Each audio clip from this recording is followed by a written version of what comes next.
post-Christmas apocalypse. That's what it feels like, because it's all gloomy around here. Gloomy and muddy. Hey, Royce and Jennifer, good morning. I'm on the big screen. That's, yeah, I'm looking at it on my phone right now, so, like we were talking about.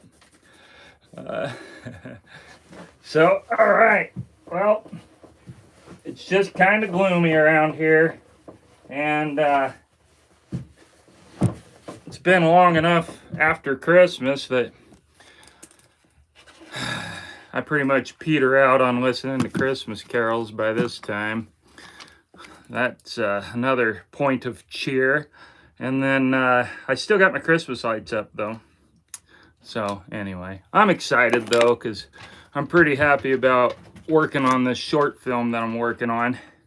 All right, guys, I need your help. I'm gonna connect the microphone and see if it works. I think I know why it didn't work last week. Okay, so let me know if you can hear me. Hopefully you can, because then I can look in all directions. Anyone? No? Nothing? I emptied these guys. Oh, loud and clear. Okay, all right, cool. I think I figured out what happened last week. I think I had filled up the storage. That's my guess as to why it wasn't working last week.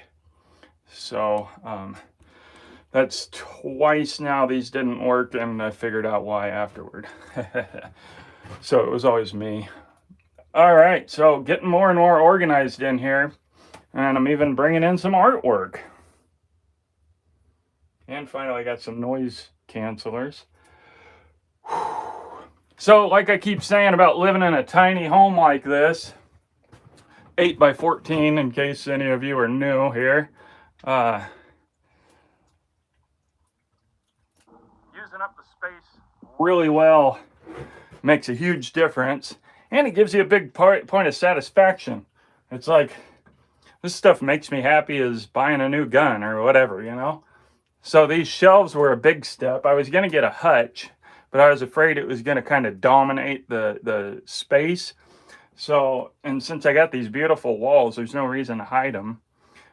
And I do need to get better shelf material. These are just 2x4s that I'm going to use for the roof when I finally get to it.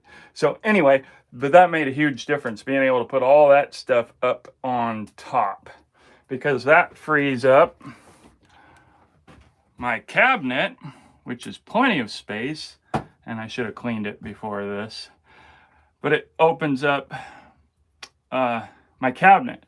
Hey, good morning, Justin. I missed your last message, by the way, because I realized it was 8:29 and I wasn't ready.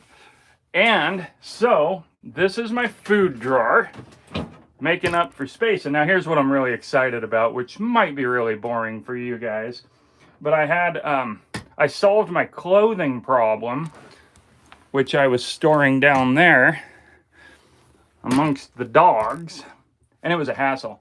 So I use these drawers for my clothes. But then I finally hung up some stuff, and that leaves me a whole drawer that's empty. Wow. So that means I can start using that drawer for other things, because the remaining clothes all fit in the bottom drawer. So anyway, that might be super boring for you guys, but it's pretty exciting for me, because when you live in little spaces like this, and why didn't I just do this a long time ago? Well, the thing about living this way, once you get over needing to be in a hurry about everything, like setting it up, well, then you just kind of go step by step and realize, okay, what am I going to do with clothing? I tried one situation, then I tried the second situation, and then the more and more that I thought about it, I realized, oh, okay, this is the best situation. So maybe this will change too. I didn't do anything very permanent, and but when you just live slowly, just to live and looking for improvements. That's why I started so small with my first cabin. When this cabin was 8 by 10, because I wanted to go as small as I could and see what was actually necessary. And like I keep saying, if I build another one of these for myself, I'm gonna go a foot wider. What I didn't really count on was the dogs. Maddie loves laying down right there or right here. There's plenty of room for one person to move around, but once you got a dog laying in the way, you start realizing, man, I could use some more elbow room. So anyway, that's what's going on around here. That and learning to make movies. And that's what I'm most excited about. Oh, also, I just discovered I've got a couple of these bad boys. So hopefully I can start shaving the old-fashioned way soon. That's something I've wanted to do for a long time. And see, it's just kind of a muddy mess now. Something about the cold weather. I really like cold weather. It dries up everything. So even though all the water becomes ice and it takes it out of the air instead of putting it in the air. Right now it's probably, I'm actually hot right now, but I was also inside. And I don't know. So it's either, I like either a full-on Christmas or, oh yeah, and then the other thing, when it's this temperature, like in the 30s and 40s, usually means there's a bunch of clouds. So I'm not complaining. That's why I got lighting this year. I can just hang out inside and watch movies or something. But I want to get some projects done outside. Anyway, that's just the, I don't mean to complain. I'm just telling you guys what it's like around here. I still love it, but Arizona's sounding kind of nice right now. Which, oh, speaking of my tooth, I got to plan a trip down to Yuma, Arizona. Los Algodones. Algodones, I guess is how it's pronounced. It's the dental capital of the world, as far as I'm concerned, but I don't think they make that claim. But tons of people go down there. You can park your car for $10, walk across the border, and there's just a smorgasbord of dental care to look for.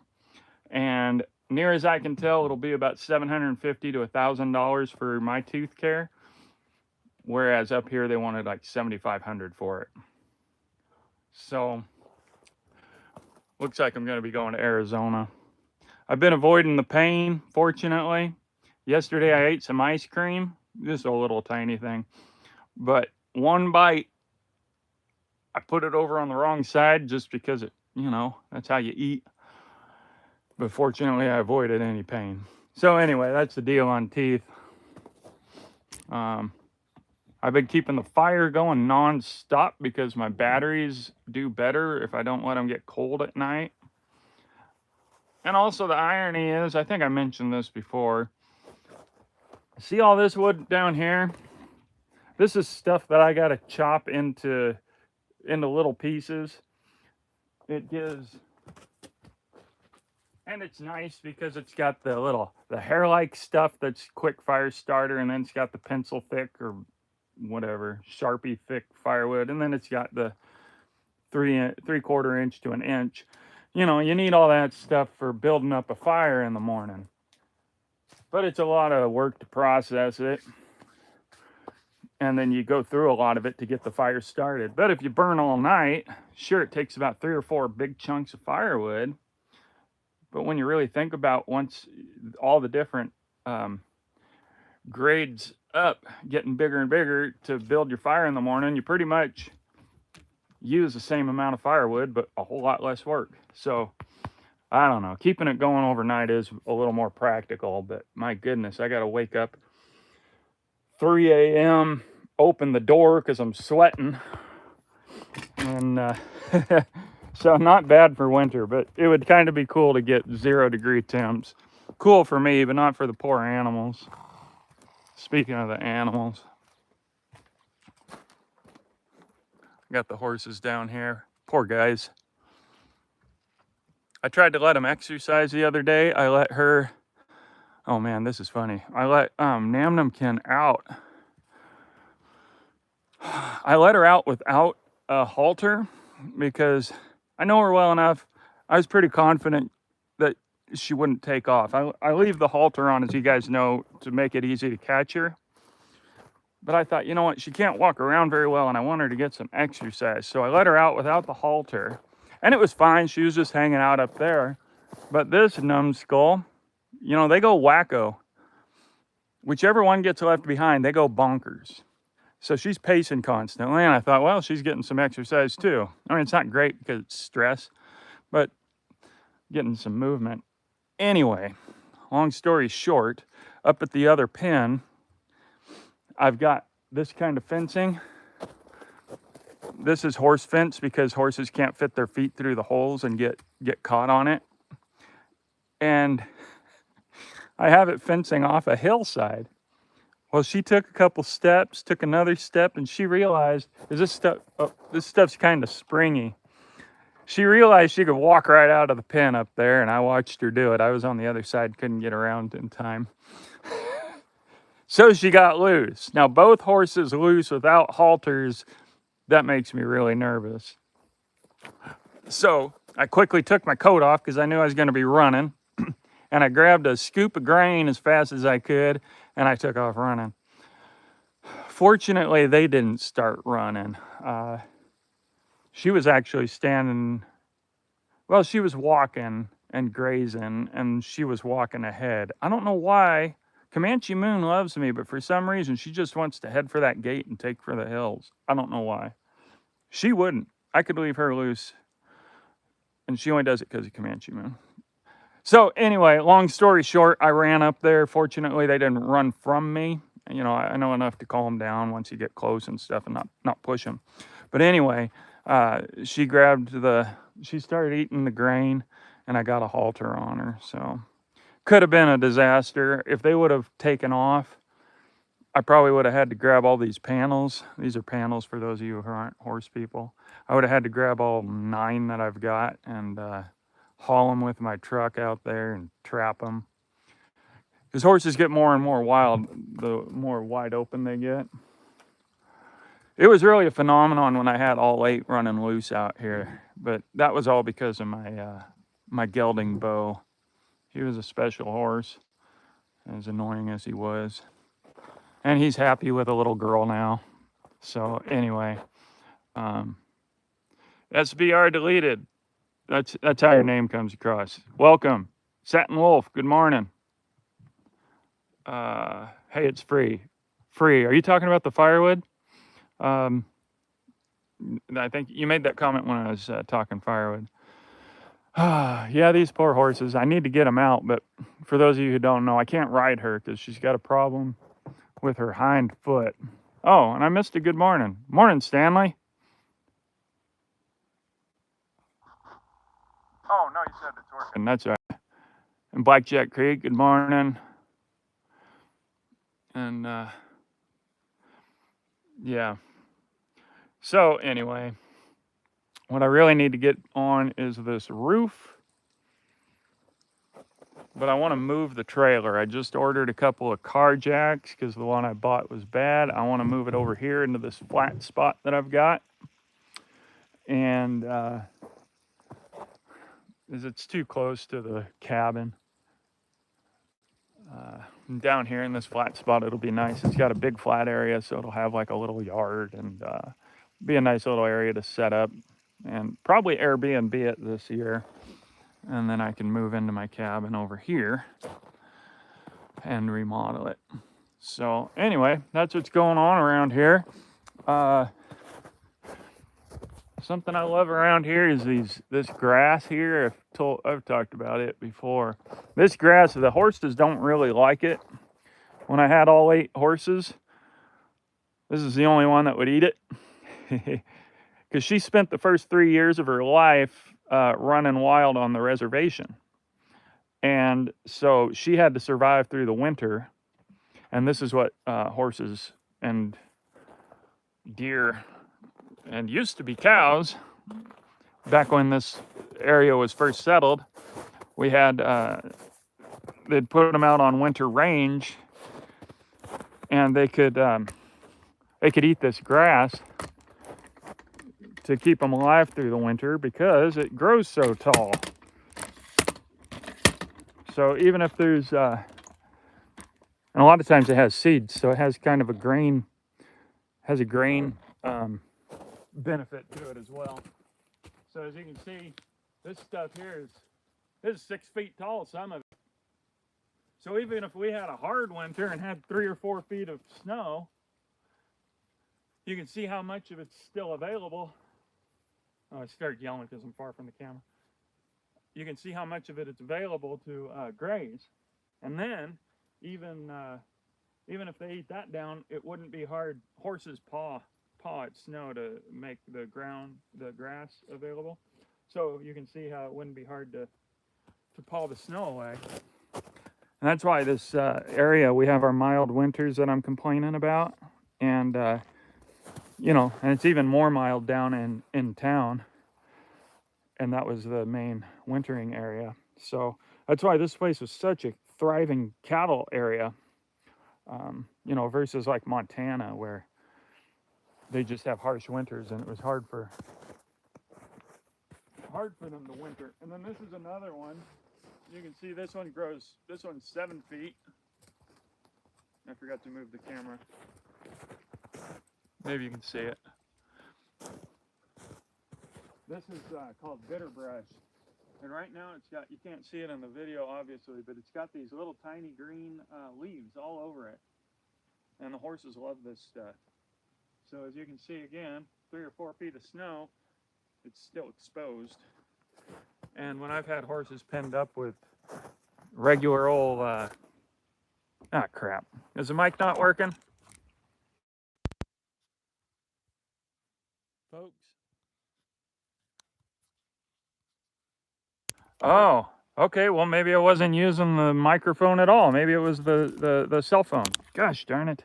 I don't know why that's, oh, I know why.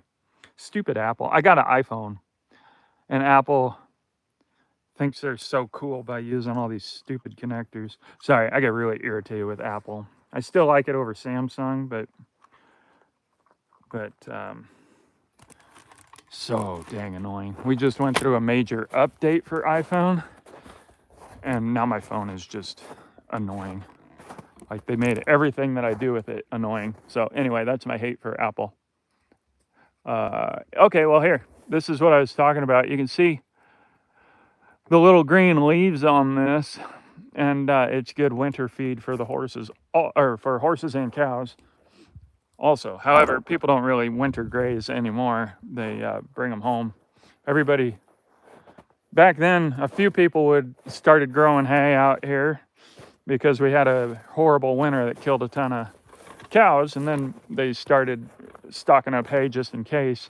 Well, now, these days, most cattle farmers,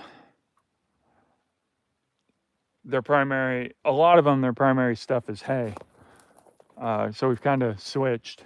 And then, like I said, I've had horses. Horses like to have stuff in their stomach. That's why it's hard to feed them. Hard when you just feed them twice a day. But that's a pretty common thing in the horse world, is feed your horses twice a day. Well, they digest everything about 4 or 5 hours. So then they're sitting with an empty stomach for 6 or 7 hours. And some horses, that really hurts them. Horses aren't designed to have empty stomachs. So they'll eat even this stuff, the sagebrush, which isn't really a food, but just to have it in their stomach, they'll eat it. I've had them penned up in sagebrush, and after a few months, they had it down to nothing. So anyway, you can see how all around here, lots of good horse and cattle feed. Even now, even if I left the horses out and it's 40 degrees, I think the grass starts growing around 40 degrees. Some of this is insulated by snow and it grows underneath. So anyway, that's why I love leaving it all natural out here. Lots of neat stuff. However, I am trying to clear out some sagebrush, make it a little less dominated.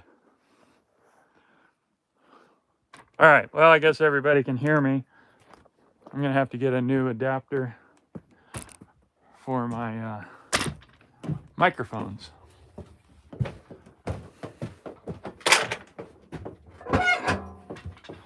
All right. Well, I may have exhausted myself with things to talk about already. Caleb, I don't suppose you're on here. Somebody came through with his mules the other day, and I thought he did because my horses were acting up. Horses act different when there's a predator around. You can tell the difference in their behavior when there's a predator versus when there's a horse, because they can smell the horses and they get riled up. Hey, did I actually get you guys back? Wow.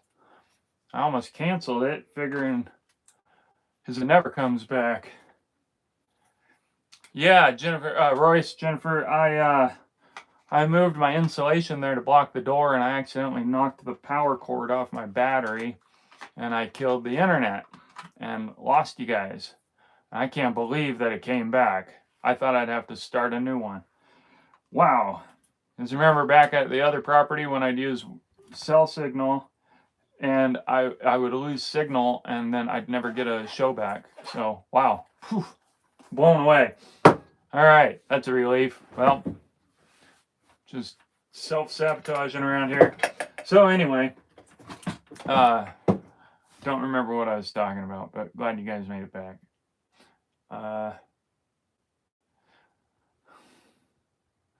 Hey, Dead Wolf Resistance, just reloaded the wood stove. Nice. Yeah, I do love that about winter. Just constantly running the wood stove. I don't have good wool socks, so I'm constantly trying to dry and warm my socks. I got a couple pair that I alternate from. And keep the fire open for crying out loud. And I need to get some merino wool. I finally figured that out. In fact, Justin, if you're still on, didn't you have a link for some good merino wool socks? I need to get some of those. Yep, and I got to start making, guys, I just might make a video soon, but it's going to be different. I'm going to utilize, probably have to use free music. I want to use Ennio Morricone music so I can practice some shots. I'm going to get dressed up and try to do some good mood shots to practice different angles and all that, and focal lengths, and then post it. Dramatic spaghetti western type shots. So we'll see. Maybe I'll finally put a video out because I got to practice, so might as well put some out. So, well, if anybody, those of you who follow me on Facebook, you might have seen we really need to change Christmas to January 25th because this is just nuts. If Christmas was on January 25th, we'd have 5 weeks of winter, essentially. I consider winter over by the end of February, no matter what the weather does, because the days are getting longer. So we'd just have 1 month of depressing winter time, and we'd have a much longer Christmas time if we'd change Christmas to January 25th. So, I don't know. Maybe if I just keep repeating it, it'll build up enough momentum that people will be on board. Usually people agree when I talk about it or post about it on Facebook. So, I don't know. We need to really start that and get away from daylight savings time. We need to make some real change in America. Well, guys, I'm already out of stuff to talk about. What the heck? I haven't been studying any history lately. Oh yeah, and some people are saying April for the new year.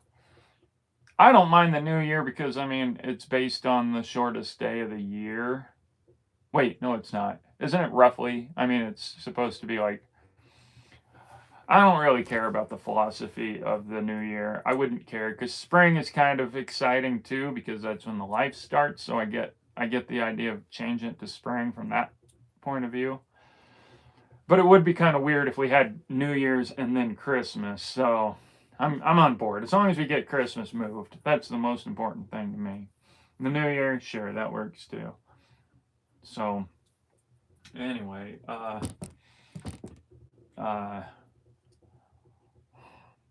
well, just gotta figure out how to make wintertime more exciting on my own. And if I could get a riding horse, I'd be riding every day and getting video that way. So it's kind of annoying.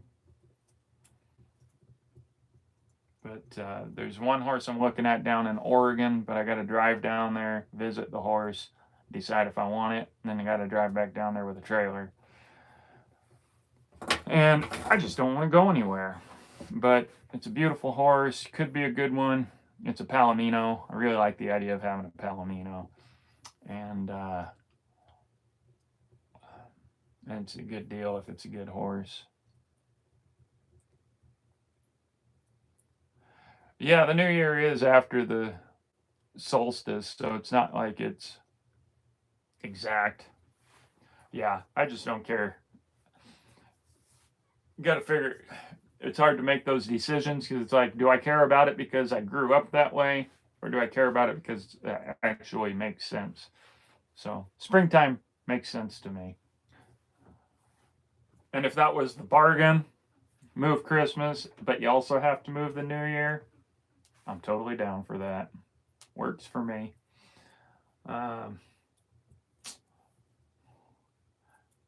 Justin, what did I ask you? I can't even remember.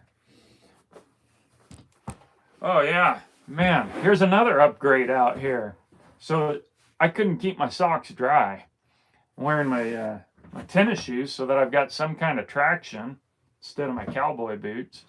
But you step in just one wrong spot and suddenly you got snow in your foot or water seeping through it. So I ordered these.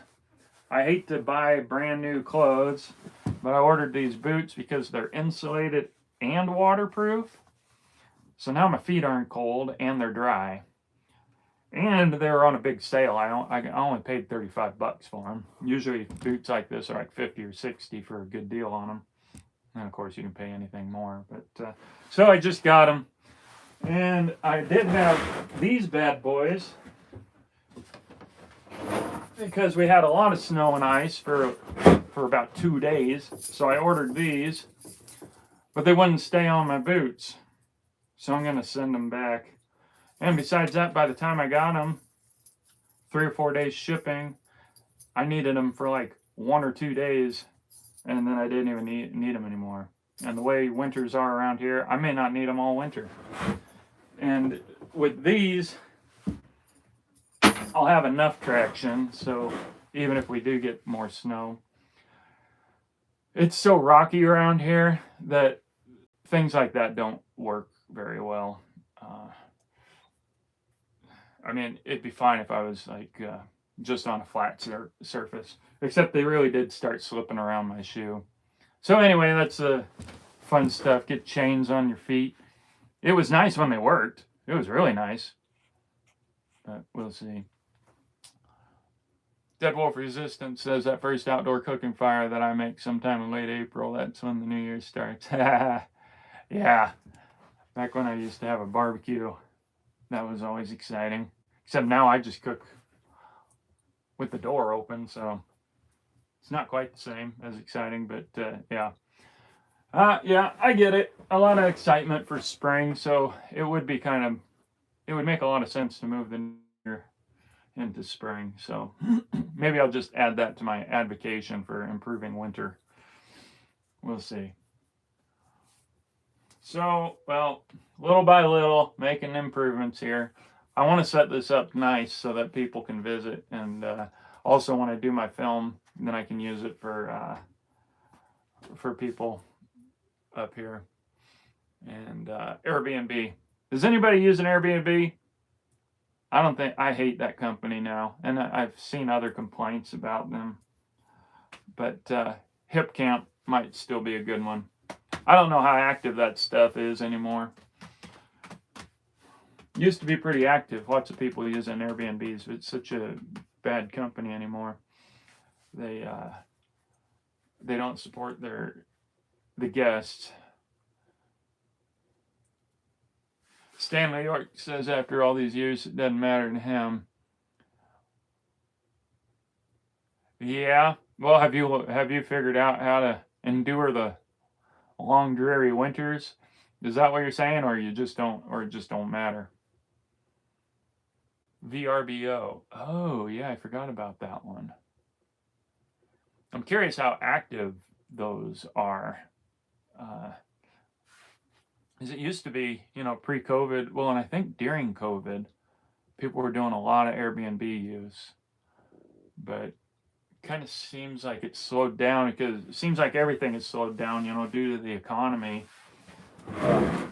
Second. I'd like.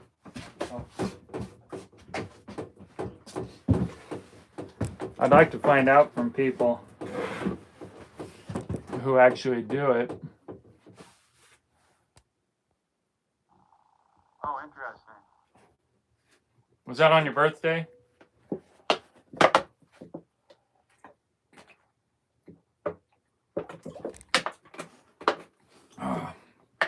Yeah, I got to look up VRBO. So, if I don't make money making movies, I got to figure out a way to make money. Because I don't think my property is going to sell.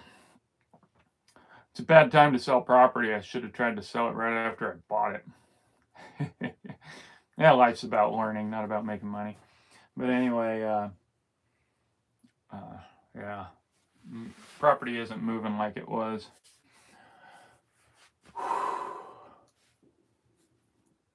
So, well, all I'm thinking about these days is making movies, and I don't want to talk about that. I don't think anybody cares about that. It's not interesting. It's what I'm obsessed with. But I am going to get dressed up pretty soon. I've been doing some practice shots in this shirt, and I really love how the color shows up, which makes me think I want to make sure I get good colorful shirts for my film. I think that'll really look neat. And of course, staying within what was correct, but trying to get some good color, because I'm going for a bland background to kind of add to the emotion of these people are out in a desolate wilderness, but then have the people. Anyway, that's all the artistic stuff going into it, and hopefully you'll see when I put the movie out, and hopefully it works. So I'm pretty excited. I think it's going to be a good one. I think it's going to be really good, but got to keep that mindset that it might just be a flop, and just chalk it up as a learning experience, because everybody who gets into filmmaking thinks they're going to make Reservoir Dogs or Clerks, and so you got to mentally play games with yourself to remember, no, most people don't come out with a hit, but we'll see. Oh, check out the fog. That's the other thing. I want to get out there and actually, after this live stream, I just might put on my historical clothes and get some shots in the fog. Oh, it's really coming through. That's like 50 yards away. Can be covered in mist.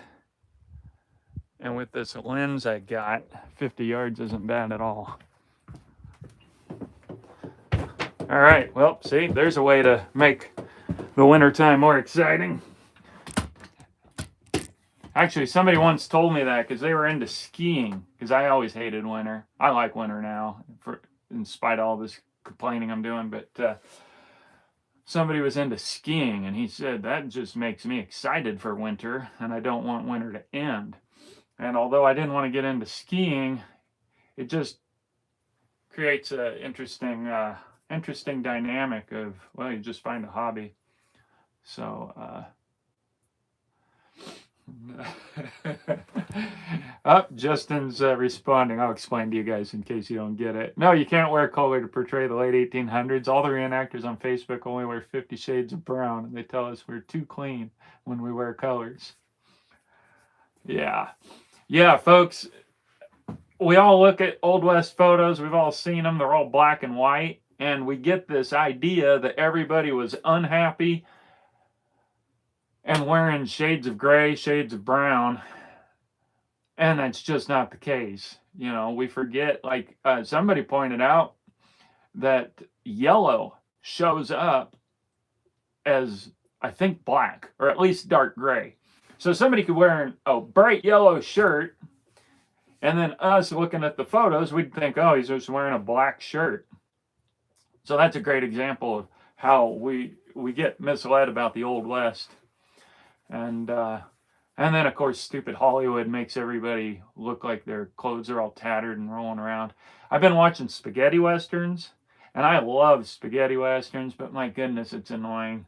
This one guy, his shirt was just all in tatters through the whole movie. Like, he had plenty of opportunity to get a new shirt, and he's just wearing. And, I mean, the thing about spaghetti westerns, though, they're going for a whole aesthetic, so it wouldn't. So I get it, but yeah, anyway, it's just kind of annoying. So, yeah, that's the thing about making my own movie, is we can portray it correctly, and that's what motivated me in the first place. Dead Wolf Resistance says I should help out with the movie. I like doing all kinds of work, camera work too. I could be an extra as well, maybe acting a little. I actually do all that stuff now that I think about it. Are you skilled with camera work?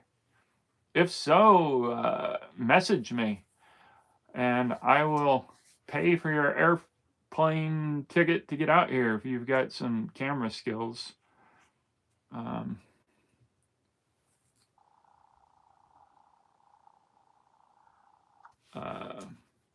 Yeah, let me know. At this point, I'm planning to do it all myself. But that's assuming that I get the skills down. I'm going to be shooting, and if I don't get the skills down, then I'm going to hire somebody, like somebody that's really good. Jennifer says, have I ever seen the series Elkhorn? I have not. Honestly, any modern series I'm just extremely skeptical of. If it's not some modern person preaching to everybody about how racism is bad, which it is, but that's just like a modern thing being put on it. And then it's all about how some strong woman is saving the dumb white guys. So I just am so sick of Hollywood and the garbage that they put out.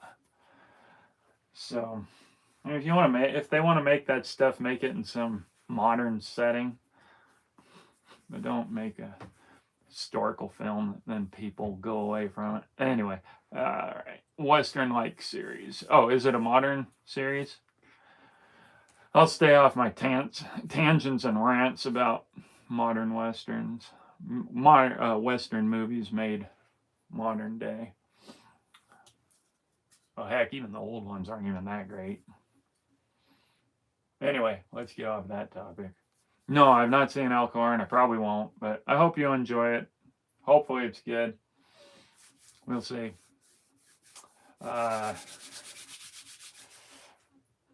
Just want to talk movies, dang it. Well, all right, more questions or comments. Otherwise, I just might cut this really short and go start filming in the fog. Yeah, hopefully I get a horse soon. Because the goal was to be doing all these practice shots with a horse, with my mare. Hopefully I'll get her to the vet this next week or two and figure out if she's going to be rideable at all. And if not, like I said, I might breed her. And I need a riding horse. I want one. Maybe I don't need one. We'll see. All right. Well, folks, that's all I can come up with today. I need to study some more history so I got more to talk about. I think that usually makes for the best one. Or cooking. I should have cooked something. Made popcorn last night with my good old-fashioned popcorn popper. I love that thing. Really glad I got it off Marketplace for 20 bucks. But it may you got to have the right kind of fire. Last night I had just built up the fire with big bulky firewood, and then I decided to make popcorn because I watched. Yeah, I don't remember what I watched. Anyway, oh yeah, I was watching Community, the TV show Community, and could barely fit the popcorn popper in it. It didn't really work very well. Stanley York says the real cowboys love to show off their outfits. Yes, absolutely. That's something cool about modern day cowboys that carries over from the olden day cowboys is once they started dressing up fancy, it just continued. That's a tradition that does go way back. A lot of things about cowboying has changed, but that's one of the mentalities that stayed. And another rant. I was on one of the groups on Facebook, and some guy, he was acting like it was obvious that cowboys didn't dress any different from any other laborers. Like he was, and he even told me, he told me, hey, I've been studying this stuff for years, as if to say, back off, buddy. And he was telling me how he was making it. He said, like, it's laughable. You think that cowboys dressed any different from other underpaid laborers? I'm like, dude, yeah. So anyway, you just run into all kinds of dummies on. Well, obviously he's not dumb. It's just when people double down and think they know more than they do. But history is elusive. I call truth elusive, and I call history elusive because we're pursuing truth when studying history. And if you don't have a respect for it, personally, I think the way to approach it is that it's like a balloon that you can't grasp, and it keeps slipping out of your hand. The more you try to grab it, the more it keeps slipping. And if you don't have a healthy respect for it, then you're going to think you've grasped it, and then you're going to repeat it, and then other people are going to repeat it, because if you talk fast and loud and confidently, everybody thinks you're right. So figured that out listening to a podcaster. Like, I'm sitting there thinking, why in the heck do so many people, I think he's got 2 or 3 million subscribers. And I'm like, why is this guy so popular? And it just comes down to he just talks fast and confident, and he sounds like he knows what he's talking about. I think he's an idiot. I think he's also, anyway, the difference of me, that doesn't mean I'm not an idiot. I know I'm an idiot. That's the difference. So I approach it as, hey, I don't know everything, and truth is hard to understand, and that keeps me always learning. So anyway, there we go on my sermon about studying history. Craig Curtis says about Yuma, wasn't it a prison in the Old West? I think it's a prison now that you mention it. They also got a military base, I know. I think it's a Marine base, isn't it? Dead Wolf Resistance. I always had the fancy clothes, and yes, I would wear them for work. I guess I actually still do. Yeah, I try to keep it toned down. I like clothes as much as anybody. My mom's very fashionable. My sister's very fashionable. And I'm the youngest, so I grew up with an eye for fashion and developed one. But I try to keep it to where where it doesn't get out of control. Like, I paid 20 bucks for this. So this is kind of, man, I love this sweater. Now that finally the stink is worn off of it from the soap, the perfumey soap that somebody used to wash it. Now that that's finally dissipated, I can actually wear it. Dead Wolf Resistance says we should start a new channel, True Western History. Yeah, the problem, yeah. Yeah, it would be a good channel. The one guy, he does a good job Wild West Extravaganza. He does a really good job. I'm always impressed with him because when he tackles the difficult um, subjects, he comes out with a pretty good, fair approach. What I like about him, he doesn't, and and he, from what I've heard of him, he usually will acknowledge. He makes um, he clarifies the difference between what could be true and what he thinks, whereas most people just take what they think and say that's the truth, and that's a no-no in my world. So anyway, Court Evans says, "Finally caught you live. Hey, glad you made it. Yeah, I really love this hat. It fits just perfect. It fits where it feels good on my head right now. It's snug all around, like evenly all around. And if the wind blows, it fits perfect to where I can pull it down a little further, and the wind is less likely to take it off. So I'm just really happy with this hat. It's going to be my modern hat. I think I'm still going to buy. I've been talking to a hat maker in Sweden, waiting for him to get hats done so he can work on mine. And that's going to be my reenactment hat. He thinks he'll be able to come up with a 5-inch brim, and I'm going to do a flat crown of some kind. So, and then I'll try and get rid of every other hat that I've got, except for the ones I'm going to use in my movie.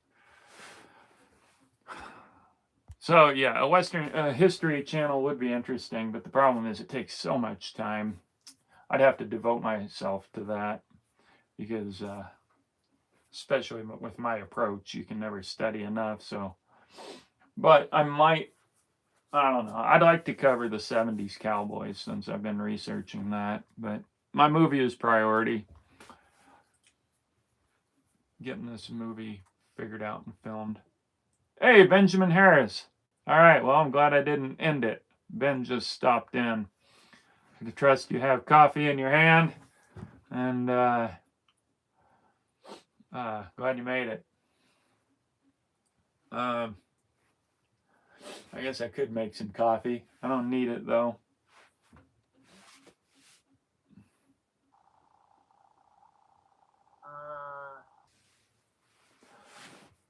Well, all right, well, we revived it there when I was about to call it quits. Come on, we need more subject matter. We just had a few people join us. So folks, today I hardly have anything to talk about. And so I need questions or comments. Maybe I make some tea.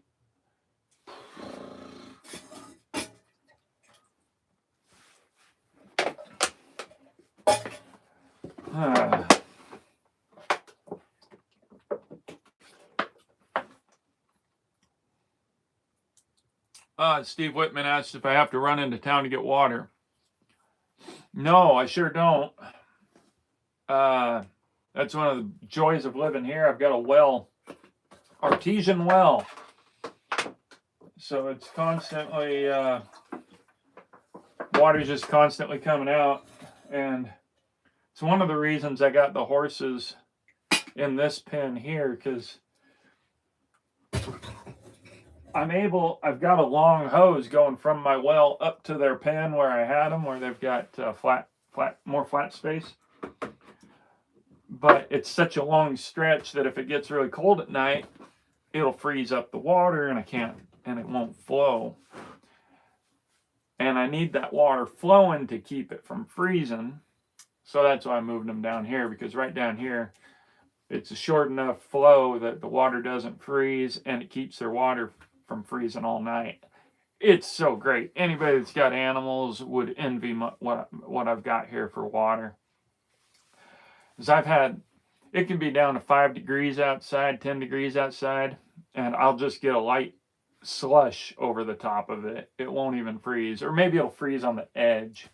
But in other words, even at those temperatures, the warm water from the artesian well keeps it from freezing over.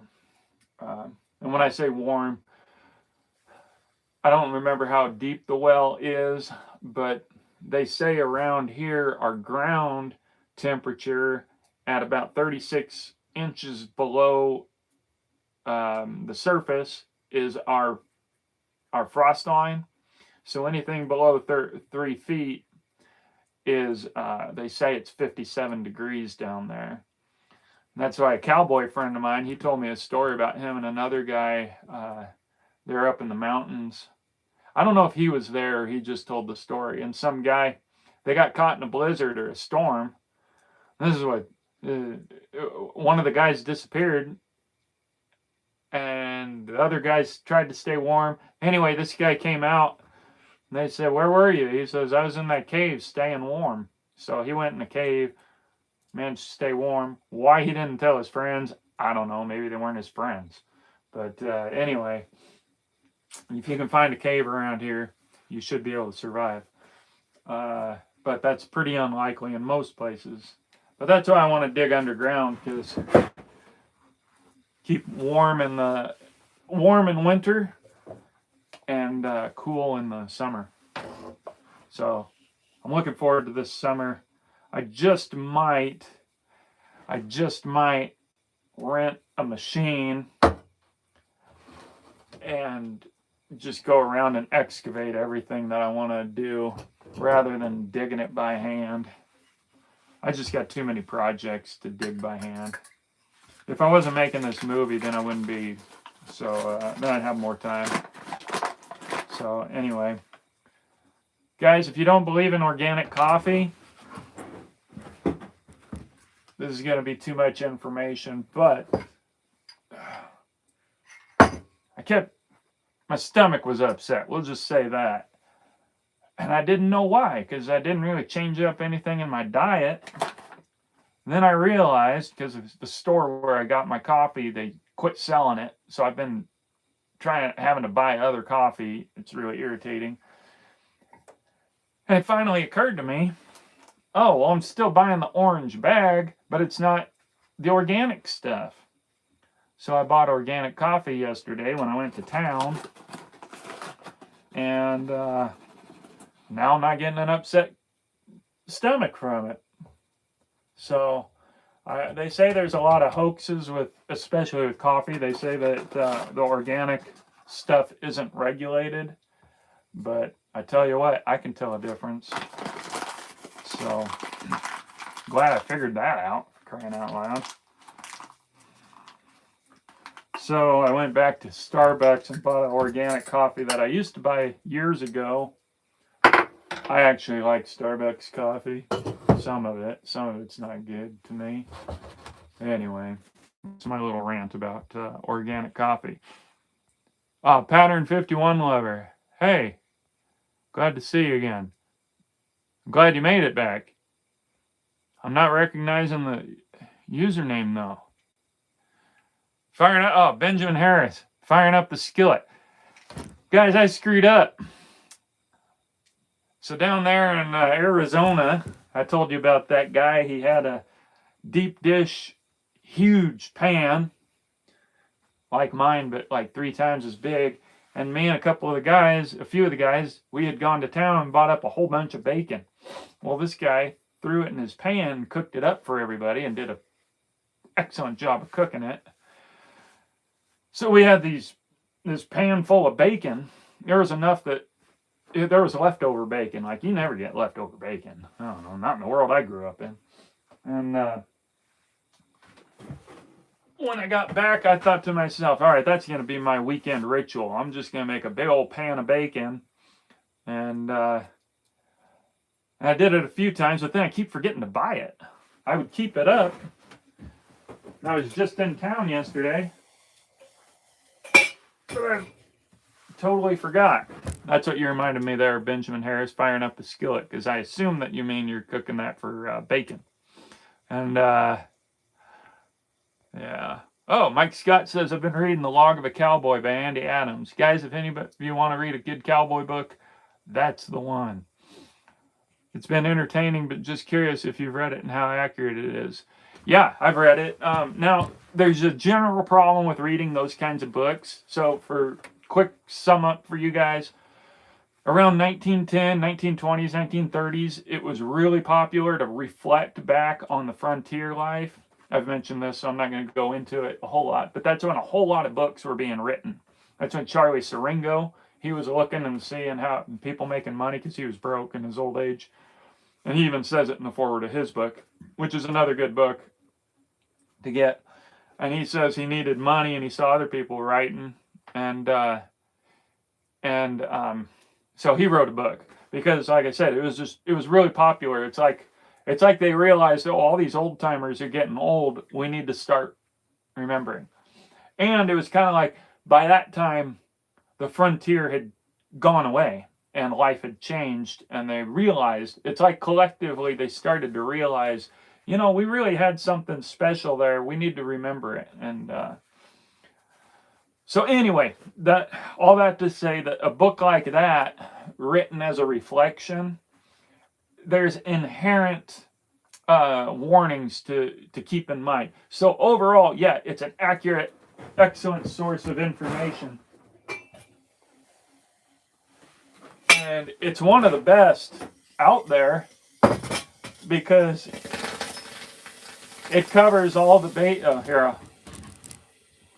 making the coffee here. I always heat up my cup first. I'm making a mess.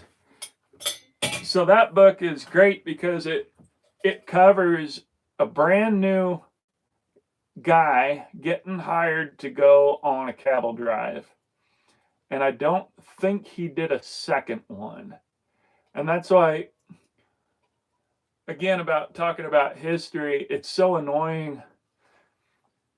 And I've made the trap too of saying, well, cowboys did this or cowboys did that, because or cowboys were this. There's a claim where people like to say that 25% of cowboys were black, and claims like that, or cowboys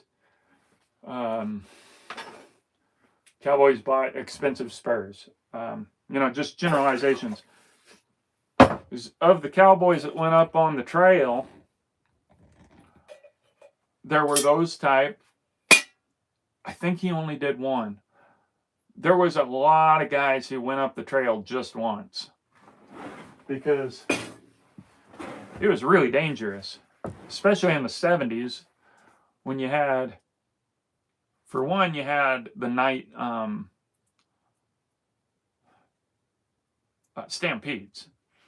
That right there is what probably would have kept me from being a cowboy. I just got to be honest. I don't know that I would have gone up the trail because the stampedes are crazy. What they would do, they'd have, depending on the era, the more the years went on, the more horses that they would get. Like I find that the early stories, they had like 3 horses per cowboy. And then in the 80s, it was pretty common to have 5 or 6 per cowboy. And every one of them, they had different horses for different needs. And their night horse was their best horse. They found which of their horses had the best night vision, because it's not all the same for horses. Some are even night blind. I think they call that moon blindness. Stanley, you probably know. So some are can't see very well at night, and then some can. And so they'd have their night horse tied up and ready to go. Well, I don't know if they had them saddled like that, ready to go. Gosh, I can't help but think that they would, because if there's a stampede, you gotta, like, every second counts. And so anyway, they knew which one could see the best in the dark. And they would, because then if a stampede happens, you grab your horse and you're going full speed.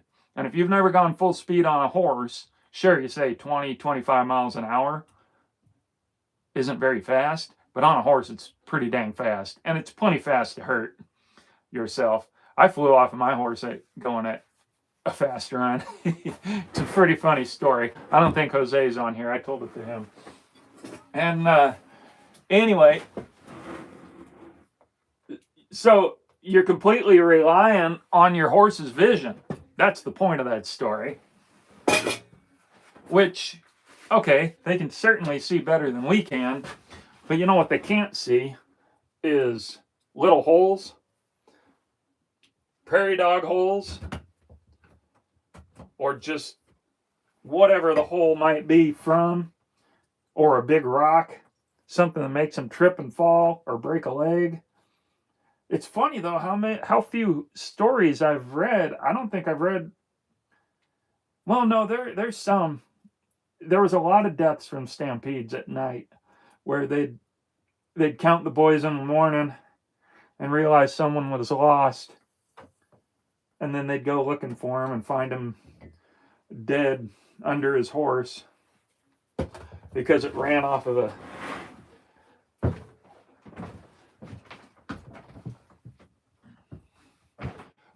like it doesn't take it doesn't take much of a dip when you're running at 20 25 miles an hour to for a horse to stumble.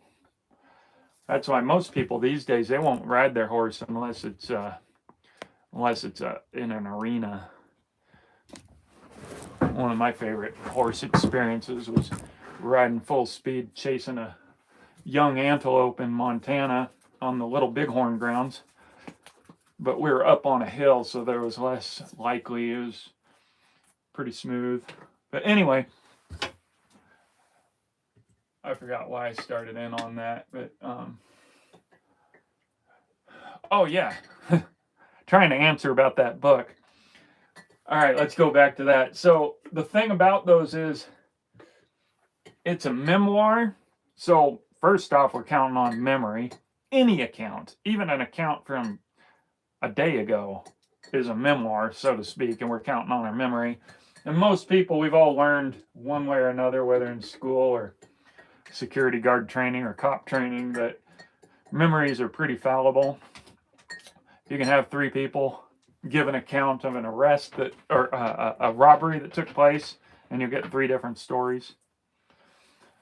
So we all know that giving an account is dubious in the first place. So, but then also another big issue with these accounts is social pressure. So these cowboys, just to be completely blunt, they were all cussing up a storm, visiting whorehouses, and getting drunk as soon as they could get to town. I mean, that's a generalization that's pretty solidly proven with evidence. And but when you read these accounts, they're not going to talk about that. And in fact, another one, they're certainly not going to talk about scalping Indians. I don't know how many actually did, but a lot of white men did do the scalping stuff. I don't know about cowboys, but they got in a lot of fights with Indians and killed a lot of them. But you don't read that in a lot of accounts. That's why we're so lucky to have Teddy Blue Abbott, where in his foreword, I think it was his foreword or introduction, whatever, he says, man, you read these accounts by these other cowboys and you'd think that we're all a bunch of school kids, church kids. And he says, but that's not the truth. They're not, they're afraid to write the truth, but he says, I'm going to tell the true story about it, about whorehouses and all that. And he doesn't go into a lot of detail, thank goodness, but he does give us that accurate picture, and he tells us that these guys are cleaning up their stories. So that's important to know. That helps us go into these memoirs understanding that they're not telling the full truth. So that's how complex history is. That's why I'm telling you, anybody that says, like, I just block guys that used to, not so much anymore, but like they laugh or like, oh, it's so easy, and like history is just not easy. I'm sorry. There's a few things that we can say pretty solid proof, but as soon as you do, if you're actually paying attention, you'll find something to prove you're wrong. Anyway, all that to say, that book is a fantastic resource, but even then, we got to kind of approach it with caution. Good coffee. All right, let's get, actually, Stanley just said it. I'm going to skip to his really quick because it's right in front of me. You're right about the horses, horse sight. Yeah, and I don't know about my horses and their night vision. I've really only ridden a horse once at night, which was a fantastic experience. I thought I broke my leg. It was worse than a break. It was a contusion, and it was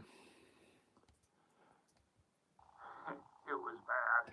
But I went out for a camp trip, and I had to come home on my horse, and it was dark. And it was when I was living at my property out here, not this one, but nearby. And my horse brought me home, and in the dark, it was awesome. So yeah, good one, Mike Scott. Thanks for bringing that up. I hope that long answer helped. Court Evans says, I was watching John Wayne, then saw it over the wild side. It was live. Oh, cool. Nice. Cheers to the Duke. Dead Wolf Resistance says, that makes sense. I bet that organic coffee is important information. Yeah. I was always dubious about organic coffee. Benjamin Harris says, I was going to ask if you have much bacon. I'm literally cooking bacon. That's what I figured. I'm jealous. Like I said, I was in town yesterday. I could have bought some. All right. Well, hopefully, I don't know. I might end up going to town soon again. I don't know. Fascinating study. Cool. Yeah. Good. Benjamin Harris read it. That's awesome. I'm glad people were reading it. Benjamin Harris says, no plot twists over here. Oh, yeah, I'm cooking a vegan bacon, bean-based bacon product. Yeah, the only thing that's good for is throwing it in the ground. Dead Wolf Resistance says, once was enough. Yes, I identify with that. I did one season in Colorado high country as a wrangler for a hunting horse trail riding outfitter. I really liked it, but once was enough. Oh, yeah, that's the other thing. Just the sheer labor, like those cowboys, especially. Okay, so we got to differentiate what kind of cowboy we're talking about, whether it's a first timer on the trail, whether it's a seasoned cowboy on the trail, or if it's a guy that works on a ranch. I mean, works on a ranch, way different than our idea these days. But up in Nebraska or Montana or even Kansas. So it's a different kind of cowboy lifestyle. The one that I'm most knowledgeable on now is the Texas Cowboys, driving from Texas up to whether they're dropping them off at the train in Kansas or if they're taking them up to Nebraska or Wyoming. So you got to differentiate between that. And those guys on the trail, they were working like 20 hours a day. And so you can imagine, even if you are young, a few years of that and you're not going to want to do it much more. But that being said, there were a lot of guys who kept going up the trail. Of course, a lot of those stories, it was the stories that I'm reading, these guys going up the trail for 10 years, they had an ownership in the herd. And so there's a lot more incentive when you're making thousands of dollars at the end. But also the herd boss, the trail boss, he wasn't working those long hours that the cowboys were working. He had them riding herd, riding night watch, and the cook didn't have to do night watch. It seems like I read that the wrangler, the guy who took care of the horses, I think he didn't have to do night watch either. I think I just read that recently. So, but you can see why working 20 hours a day could wear on a guy after a few times. The danger, the hard work, the rough lifestyle. But then there were the guys that they just lived for it. Like they absolutely loved the lifestyle. So different types of cowboys. Oh, all right. Well, thank you. Dead Wolf Resistance. I was off on the speed. I forgot. So his horse would do close to 40. Good gosh, that's fast. I forgot. I don't know why. Well, yeah, heck. I mean, my little dog was able to do 20 miles an hour in her prime. I think I clocked her at what I think was 22 miles an hour when I'd come out to my property here. There's a mile or two stretch, and I'd let her out, and she could not get enough of running when she was younger. She'd run full speed, 20 miles an hour, and then I'd stop, and she'd just be looking forward to going some more. She doesn't do that anymore. Pattern 51 lover. My name used to show up as... Oh, right. Yeah, that's right. Pattern 51 lover. Yeah, comedy was good. I'm glad I did it, but I'm glad I'm done doing it. I'm really glad to not be doing it now. But like I say, all in all, I'm glad I did the comedy thing. I needed to get it out of my system, but also it helped me learn a lot more things. I'm all about growing and learning, even at my age. So I'm really glad to just be here. I went to town yesterday. That was eight days of staying away from town. Usually it's only like 3 or 4 days, and then I got to go into town to get something because, like, if I run out of coffee and I have creamer, or I run out of creamer and I have coffee, that's enough to get me to go to town. So I'm getting better at stocking up to where I'm not running out of stuff all the time. The next thing I need, though, I'm feeding my dogs just straight meat, and I try to feed them some organ meat also, whether it's liver or heart, because that's where they get more vitamins and stuff. I mean, you can't really live off of just straight meat and rice. So that's the next thing that I got to get to town for, because I forgot. I could have bought some yesterday, but I got some out at my other property in the freezer. So anyway, yeah, glad you made it back there, Medburb. Pretending as if I could pronounce uh, shoot, Cyrillic, whatever language that is. Oh, cool. I don't get into bloodlines, but I've heard Doc Bar Stallion. That's cool. I just want a reservation horse that's able to ride, be ridden. Uh,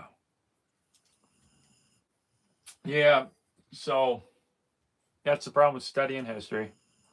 Hey, Casey made it. Cheers, Casey.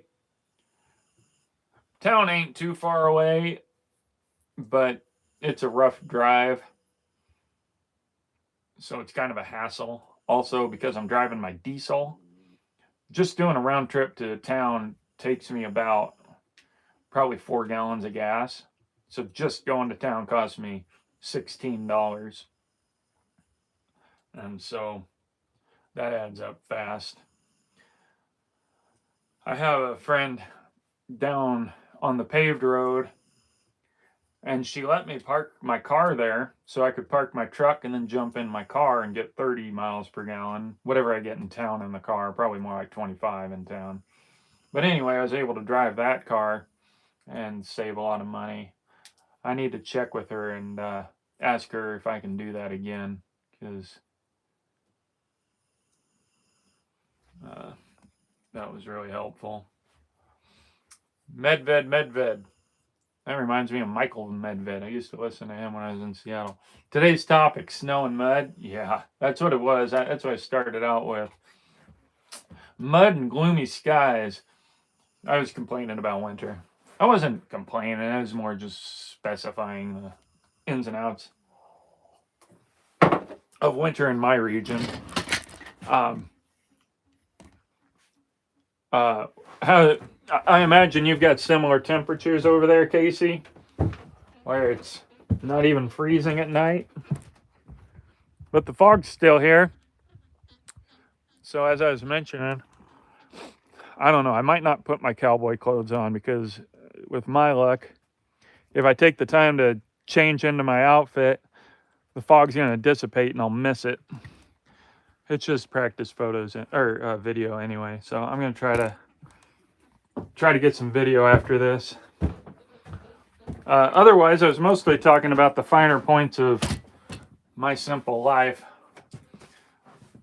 Something I didn't talk about was I've made improvements. I've made improvements in my solar power usage. Casey says, I want to file a complaint about 6 weeks of fog and 38 degrees. Yeah, it's like we are not getting our money's worth for winter around here. I mean, you would think that we'd have 32 degrees in the daytime at least. Anyway, solar usage has improved. Man, it's hard to learn about solar. There's so many variables, and of all the videos I've watched and all the Reddit comments I've read, Reddit posts, nobody just kind of lays it out all together. So I finally, by using a tester, here's the trick. If you want to get into solar, get yourself a tester and test your batteries every half hour, and figure out so that you know yourself how fast they're draining based on what you're using. And then the other thing, I finally made the switch. By doing that, I figured out that the inverters I was using was draining my batteries really fast. So I went direct to 12 volt, and now they're lasting way longer. And because it's amazing how fast charging a phone will drain the battery. And because I got to replace my battery, so it's got to charge it multiple times a day, and it takes forever to charge. So anyway, I switched to 12 volt for charging. I've got 12 volt lights. There it is. 12 volt lights, and they last a long time. And the biggest drain now that I have is if I want to get on my computer for editing.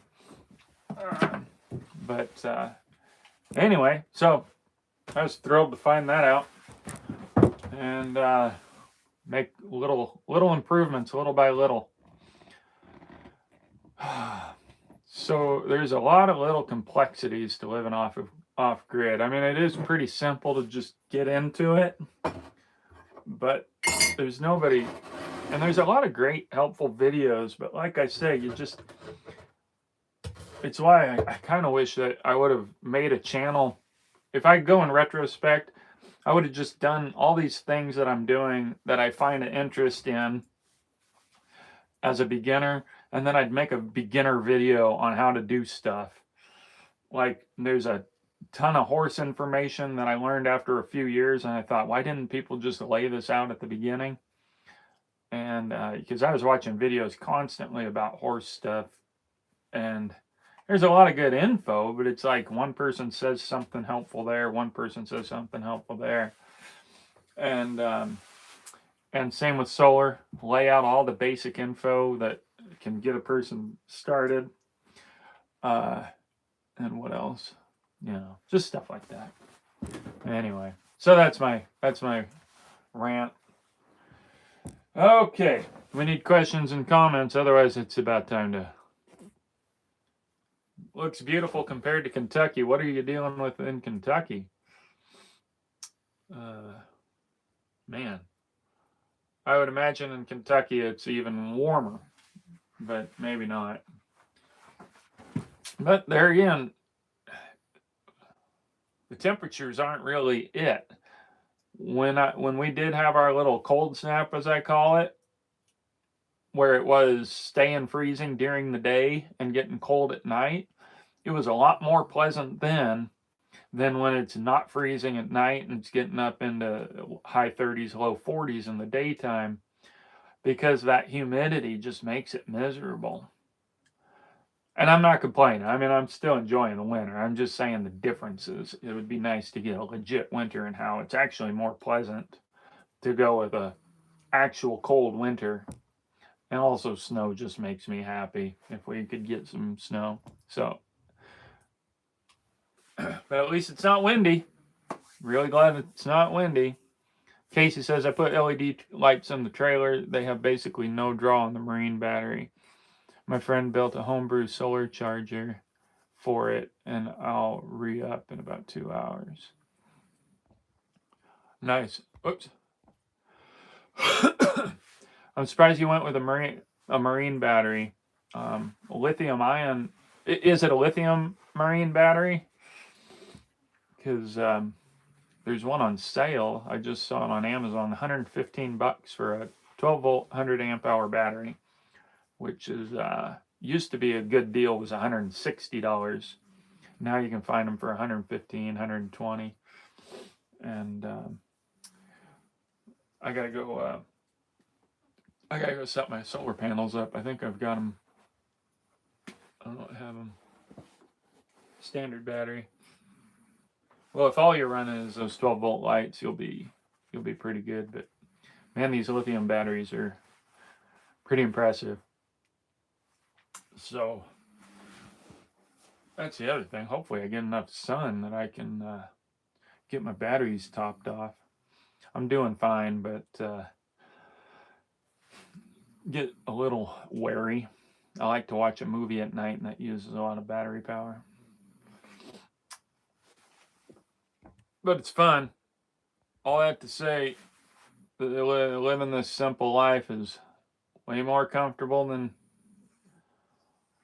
going to work every day and paying for a house that your dogs live in. A lot of dogs and cats living in a nice home while the owner goes out and works for it.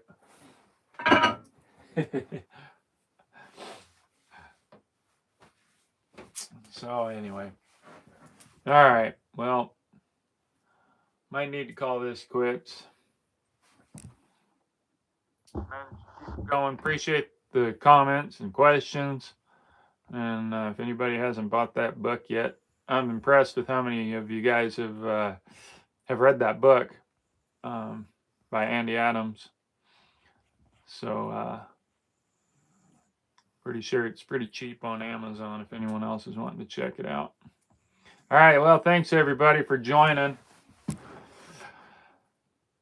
I might jump on my other channel tomorrow. I haven't felt like it in the morning, but I need to start doing other live videos where I can talk more about, like I say, the philosophy that I have accrued from changing my lifestyle. I need to start doing live videos on that. Dead Wolf says I use 4 deep cycle marine batteries. Yes, use lead, 12-volt DC whenever possible. Interesting. Oh, LED. Yeah, LED. I thought that goes without saying these days. Even in a house, y'all should be using LED lights, in my opinion. Oh, Kentucky. It's almost warm today. I live for the winter here, but it just hasn't happened this year. Oh, the humidity kills me here. Yeah, that's what keeps me out of the South. I mean, there's times where I'll spend time drooling over the properties for sale down there, but that dang humidity.